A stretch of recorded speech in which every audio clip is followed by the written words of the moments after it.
말씀이 하나도 어렵지 않습니다. 그렇죠? 예, 그냥 읽은 그대로 우리가 느껴지는 것들이 많은 것들이 있는 줄 압니다. 이렇게 질문을 한번 해보고 싶습니다. 과연 믿음은 어디서부터 오는 것인지 알고 계십니까? 과연 믿음이 어디서부터 오는지, 이 믿음이 어떻게 우리에게 들어오게 됐는지,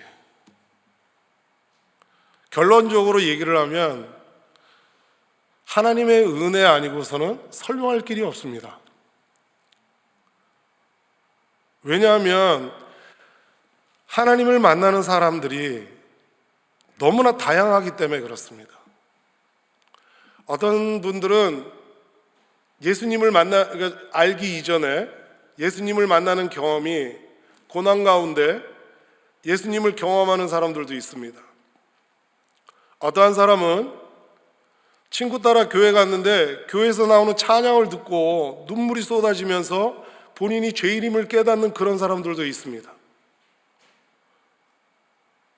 또한 어떤 사람은 그냥 지나가는 길에 예수 믿으세요라는 그 얘기 한마디에 집에 돌아가서 마음이 그게 불편해져서 그게 계속적으로 자기의 마음을 짓누르고서 예수를 믿게 되는 경우도 있습니다.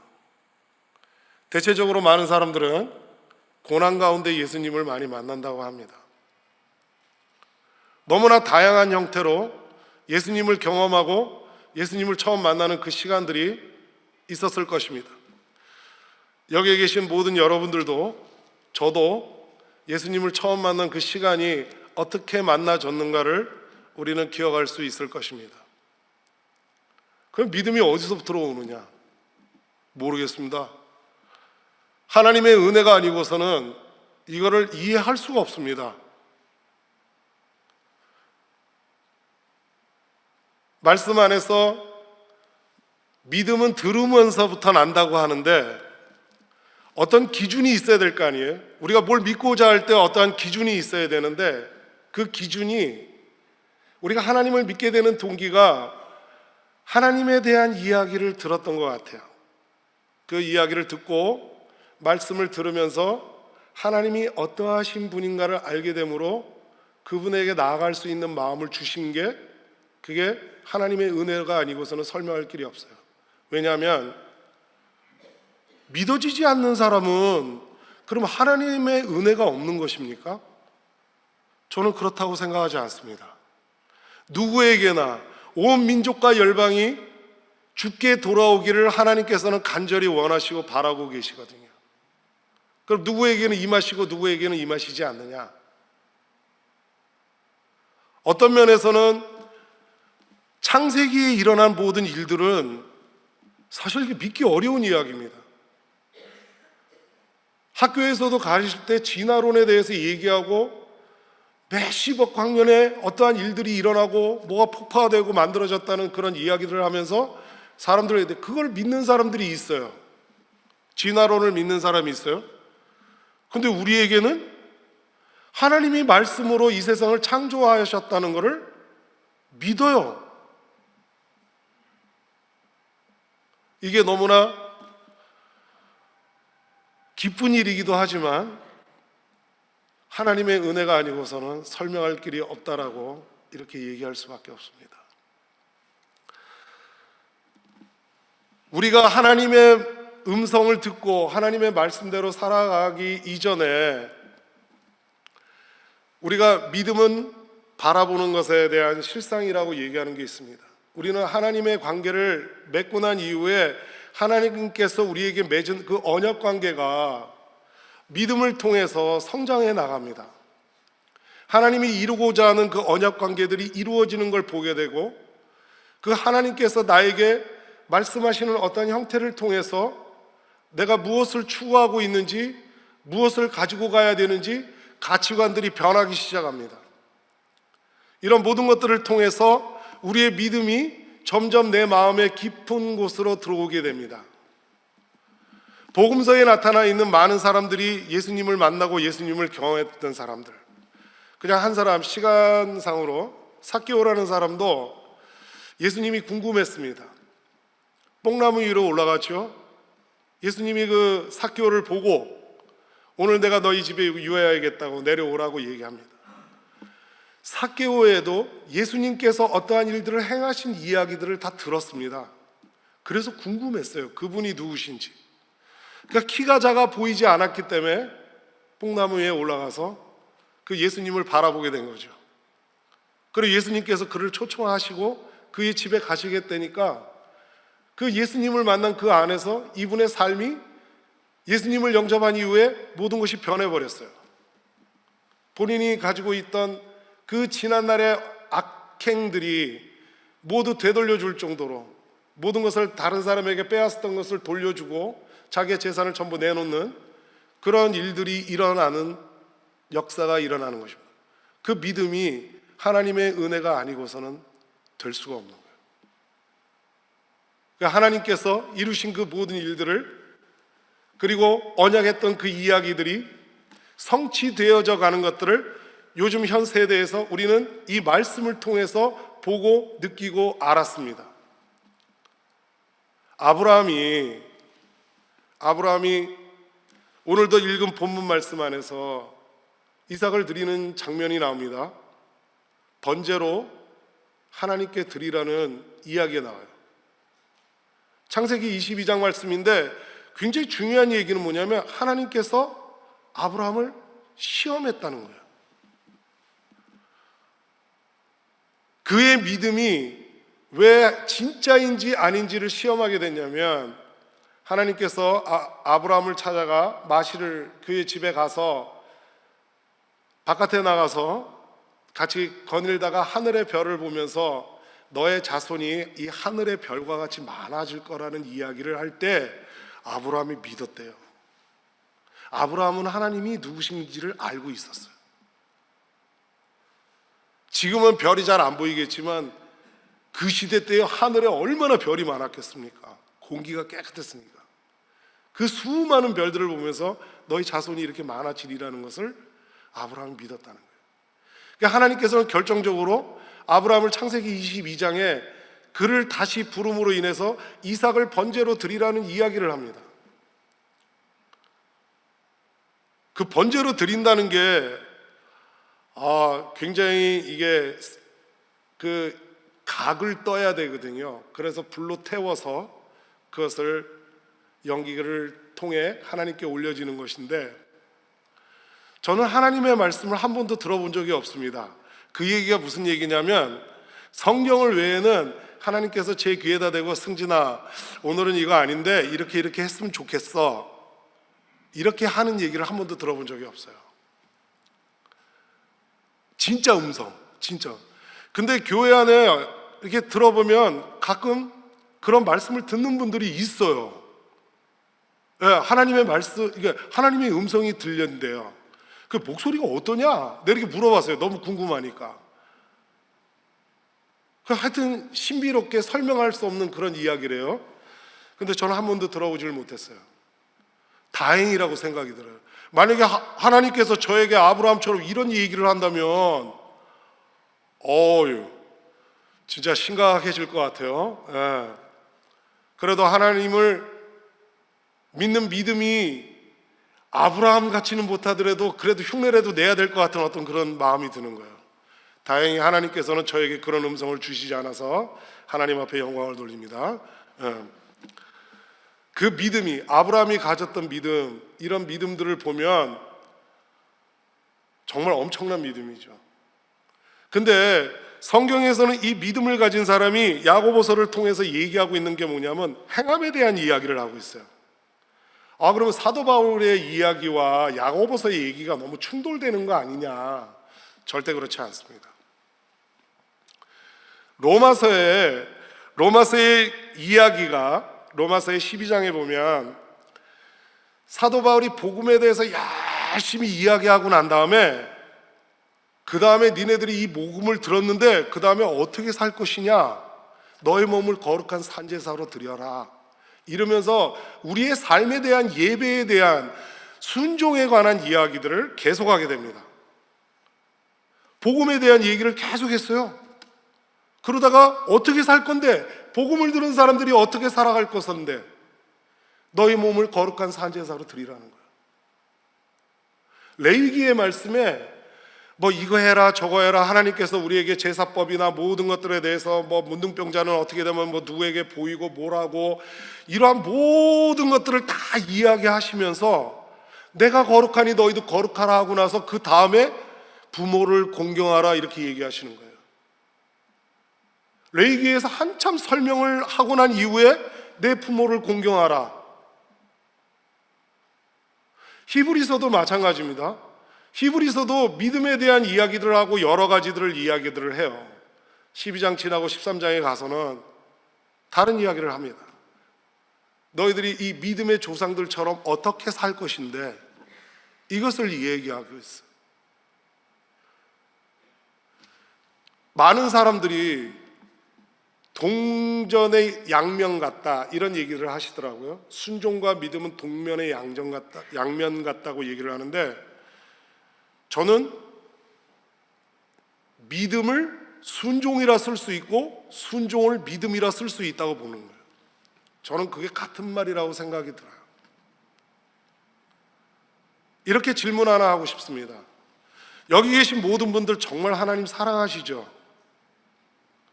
대답이 없으신 거 보니까 자신이 없으신가 본데요. 우리 모두는 마음 안에서 하나님을 사랑하고 있음이 분명합니다. 근데 예수님께서 요한복음을 통해서 나의 계명을 지키는 자라야 나를 사랑하는 자라고 얘기를 해요.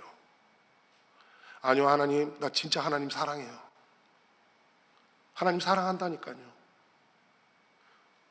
근데 예수님의 말씀처럼 하나님의 말씀 안에서 나를 사랑하는, 나의 계명을 지키는 자라야 나의 사랑하는 자라고. 내가 너희에게 명한 모든 것을 지키면 너는 내 친구라고 얘기를 하시는 거예요. 우리 찬양 가운데 이런 얘기 엄청 많이 부릅니다. 친구 되기 원합니다. 친구 되기 원합니다. 그럼 먼저 우선순위가 뭐예요? 주의 계명을 지키는 거예요. 지킨다는 게 뭐예요? 우리가 움직이는 거예요. 하나님의 말씀에 움직이는 거예요. 지난주에 이정기 목사님 오셔서 설교하시는데 원수를 축복하라는 얘기를 하시더라고요. 근데 요 자리에 앉아서 듣는데 원수가 축복이 됐으면 좋겠다. 근데 이게 너무 어려운 이야기잖아요. 순종이 우리에게는 너무나 어렵습니다. 순종이 우리에게는 너무 어려워요. 우리가 갈라디아서 2장 20절처럼 나는 죽었어요. 우리는 이미 사망을 한번 경험한 사람들이에요. 우리는 이미 죽고 그리스도로 인해서 새로이 태어난 사람들이에요. 그걸 거듭남이라 그러잖아요. 거듭남. 우리는 한번 죽었던 사람인데 우리는 여전히 죄 가운데서 살아요. 어떻게 이 하나님의 말씀을 다 순종하면서 살겠냐고요. 순종하면서 살아라, 순종하면서 살아라 얘기는 하지만 그것을 순종하면서 살면 원수도 사랑하고 원수도 축복 얼마든지 하죠. 쉽게 할 수 있죠. 그런데 우리가 그렇게 하지는 못하잖아요. 왜냐하면 우리의 영은 완전히 죽었고 예수 그리스도로 새 생명으로 태어났지만 여전히 죄 가운데 있는 우리 육신을 가지고 있는 거예요. 고민하는 거예요. 하나님께서 서로 사랑하라 그러는데 내 생각과 내 어떤 편견과 내 어떤 그 경험을 통해서 저것이 나에게 맞지 않으면 아니야, 틀렸어 이렇게 얘기하는 거예요. 틀렸어. 그 순종하기가 너무 어려운 거예요.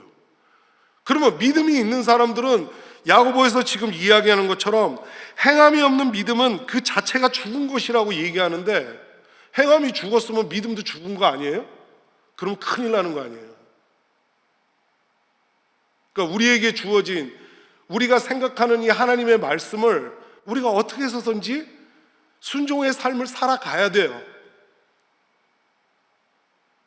그거 아무 생각 없이, 아무런 편견 없이, 그냥 생각 없이 그냥 지나가면, 그냥 내 중심적인 삶으로 그냥 살아간다면 우리의 믿음이 어디 있냐고요. 보이라고 얘기하잖아요.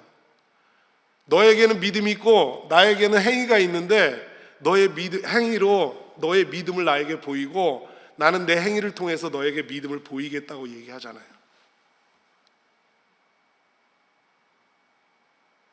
믿음은 행위를 수반한다는 것을 잊지 않으셨으면 좋겠어요.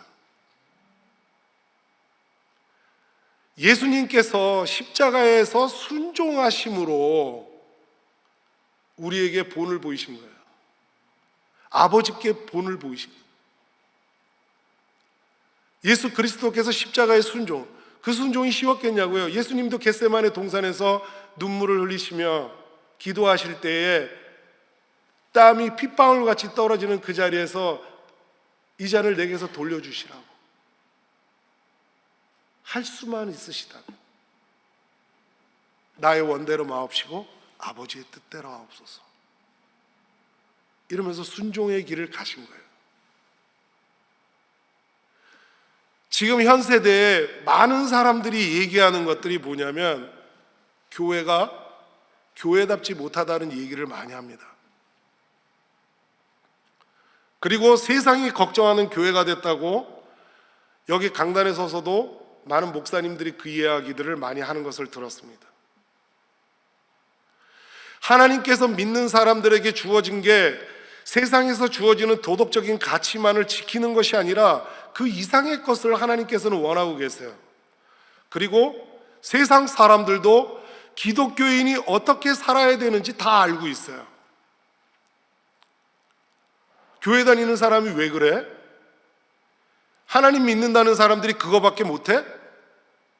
이렇게 얘기해요. 세상에 믿지 않는 사람들도 하나님을 믿는 사람들이 어떻게 살아가는가에 대해서 어떤 모습을 보여야 되는지 그분들이 다 알아요. 근데 우리가 그들과 견주어서 볼 때 특별한 게 없다고 생각을 하는 거예요. 원수까지 사랑할 수 있는 생각이 우리가 그 가운데까지 순종을 한다면 세상 사람들은 놀랄 거예요. 우리는 가난한 사람을 보던 형편이 어렵고 낙오된 사람들이나 우리가 같이 보호해야 될 모든 사람들에 대해서도 우리는 별로 관심이 없어요. 내 삶이 더 중요해요. 제가 가끔 목사님들하고 얘기하는데 생일이 되잖아요. 카톡으로 막 이렇게 꽃가루 날리고 축하해요, 축하해요 막 이러고 어머 생일 축하해요 막 이런 글을 많이 쓰더라고요.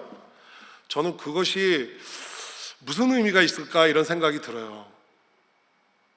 목사님들에게 단 10불이라도 드리는 게 낫다 이런 생각이 드는 거예요. 생일이면 그게 뭐야? 꽃가루 날리고 그것도 뭐 의미는 있을 수 있어요. 예, 그것도 치려면은 행동을 해야 되니까 행위가 있어야 되잖아요. 사랑하는 마음으로 전하겠죠. 근데 그것보다 그분에게 찾아가서 같이 이야기하고 뭐 시간이 되면 저녁을 함께 먹던가 이런 것들이 있잖아요.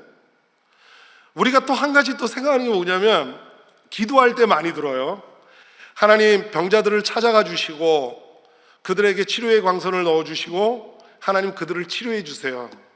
우리 하나님 너무 부려먹어요. 하나님께서는 그곳에 계셔요. 우리 보고 오라는 거예요. 우린 그거 안 하고 싶어요. 바빠요. 시간이 없어요. 관심이 없어요. 그러니까 기도로 하는 거예요. 물론 그 기도 해야 돼요. 하지 말라는 게 아니에요. 기도해야죠. 병원에서 아픈 사람이 있고 그분은 외롭고 지치고 낙심되고 굉장히 힘든 시간 가운데 있을 거예요.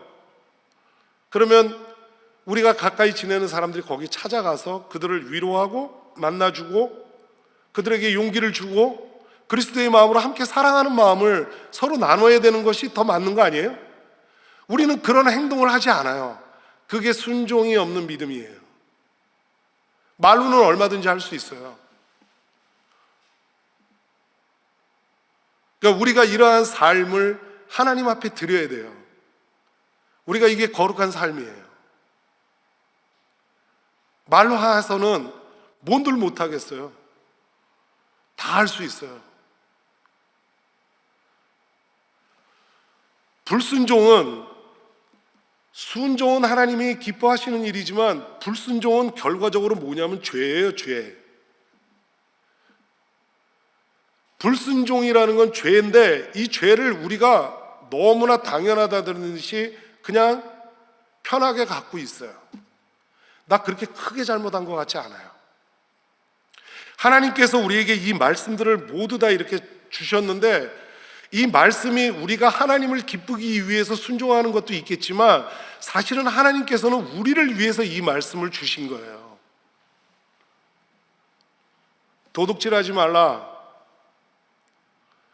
나도 도둑질을 하면 안 되겠지만 상대방도 내 것을 가져가지 않게끔 하나님께서 우리를 보호하기 위해서, 나를 보호하기 위해서 이 말씀을 주신 거예요. 남을 판단하지 마라. 내가 판단하면 그 판단이 나에게도 돌아오니까 내가 판단하지 않으면 나도 보호가 되는 거예요. 하나님께서는 우리에게 이 말씀 모든 것을 주신 이유는 우리를 위한 거예요. 우리가 이걸 순종했다 그래서 하나님 앞에 우리가 잘했어 라고 얘기하기보다는 하나님께서는 우리를 어떻게든지 보호하시고 안위하시기 위해서 이 말씀을 통해서 서로가 순종해가는 그 모습 안에서 우리 서로를 지켜나가는 곳에 그리고 그 안에 그리스도의 사랑이 넘치는 것들이 일어나기를 원하는 거예요. 오늘 야고보에서 이게 내가 만일 성경에 기록된 대로 내 이웃을 사랑하기를 내 몸과 같이 하라 하신 최고의 법을 지키면 잘하는 것이라. 어려워요. 순종은 어려워요. 근데 해야 돼요. 그래서 우리가 말씀을 계속해서 듣고 말씀을 계속해서 읽고 이 말씀을 통해서 하나님의 마음을 우리가 더 깊게 알아갈수록 우리의 믿음이 점점 커질 겁니다. 우리의 믿음이 커짐으로 인해서 그 믿음 안에서 순종이 이루어질 거예요. 하나님께서 노아에게 내가 이 땅을 진멸하겠다. 네가 좀 배를 좀 만들어야 되겠다. 하나님 싫은데요. 그렇게 얘기할 수도 있어요. 아, 예, 알겠습니다. 그리고 시간이 지나면서 배 만들었냐? 아니요, 제가 좀 시간이 없어갖고요. 요새 회사 일이 너무 바빠요. 그래서 못 만들었고요. 제가 내일부터 시작은 할게요. 또 시간이 지나서 하나님께서 이거 하게 했냐? 아, 주님 제가 깜빡했네요. 아, 요즘 정신이 없어요. 소도 사야 되고 밭도 사야 되고 말씀에 그런 말씀이 있잖아요. 우리에게 그 바쁜 모든 것, 주님의 초청하시는 그 자리에 노아가 그 일을 하지 않았다면 이 세상에 우리는 존재하지 않았을 거예요.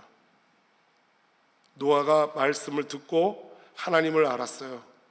순종했어요. 그가 의로운 자란 것을 하나님께서는 아시기도 하셨지만 그가 그렇게 순종한 거예요.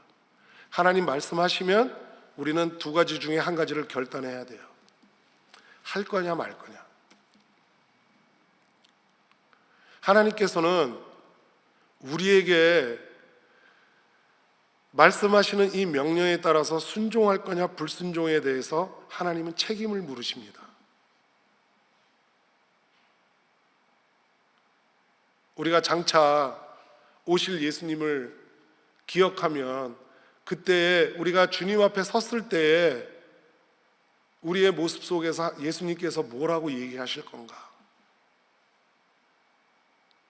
참 잘하였다. 승진이 최고.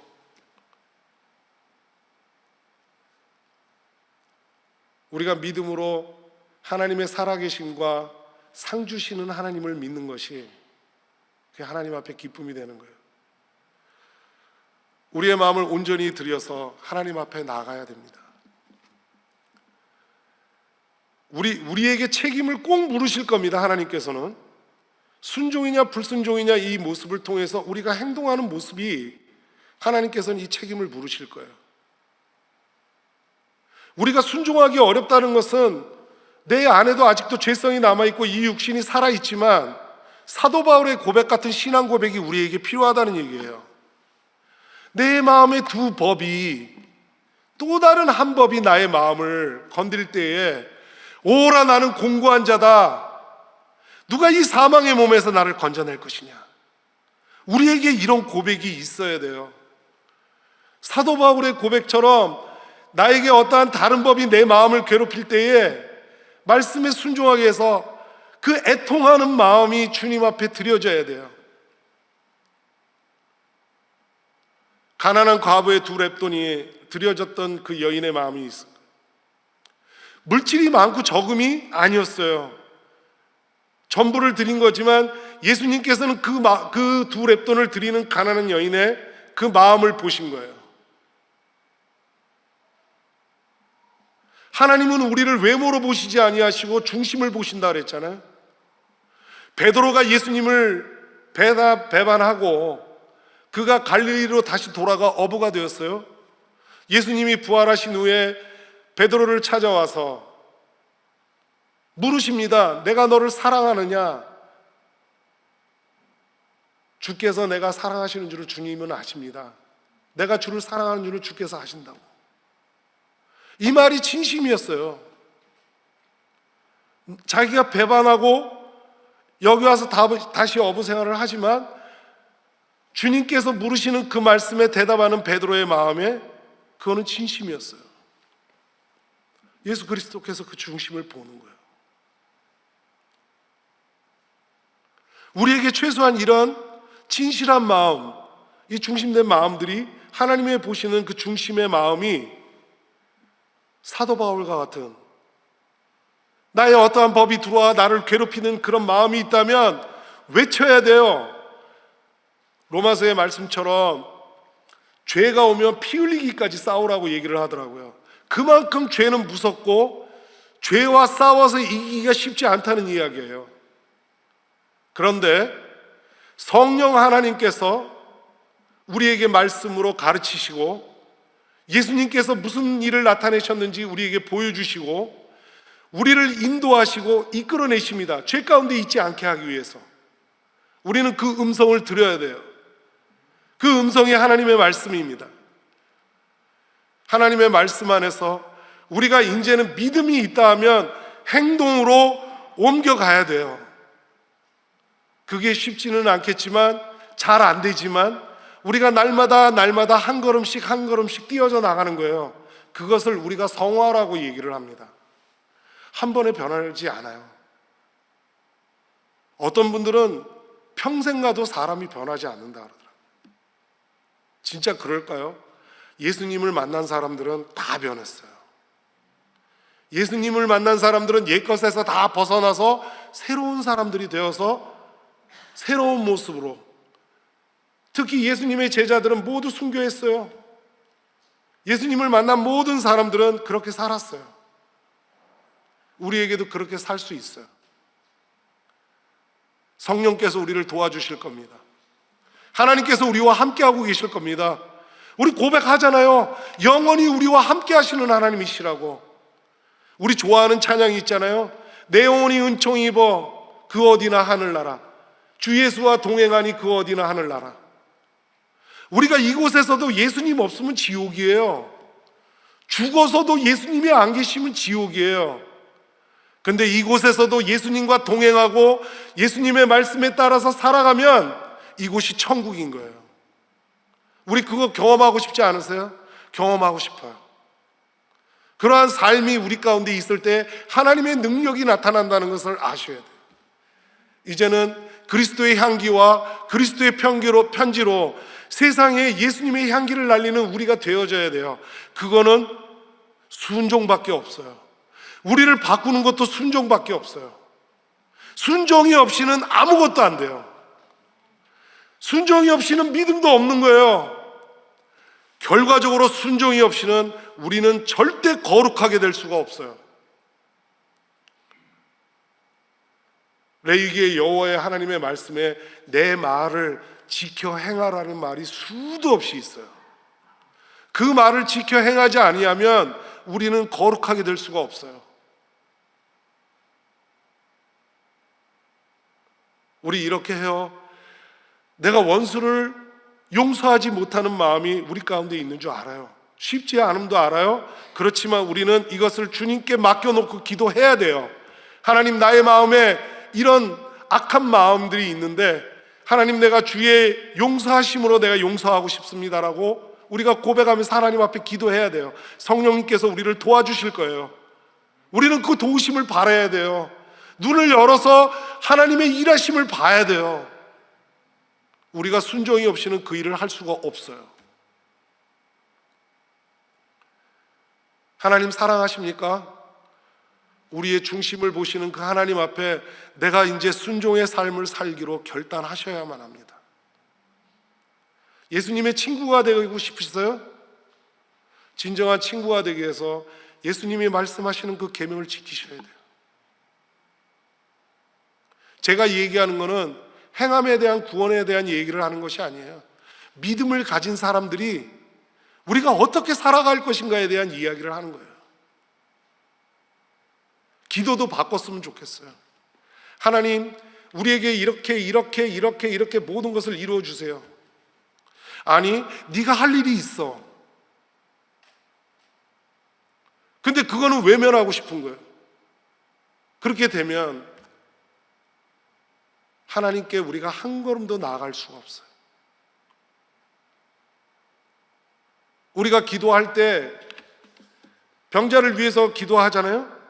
병자를 위해서 기도할 때 우리가 할 수 없는 일들이 있어요.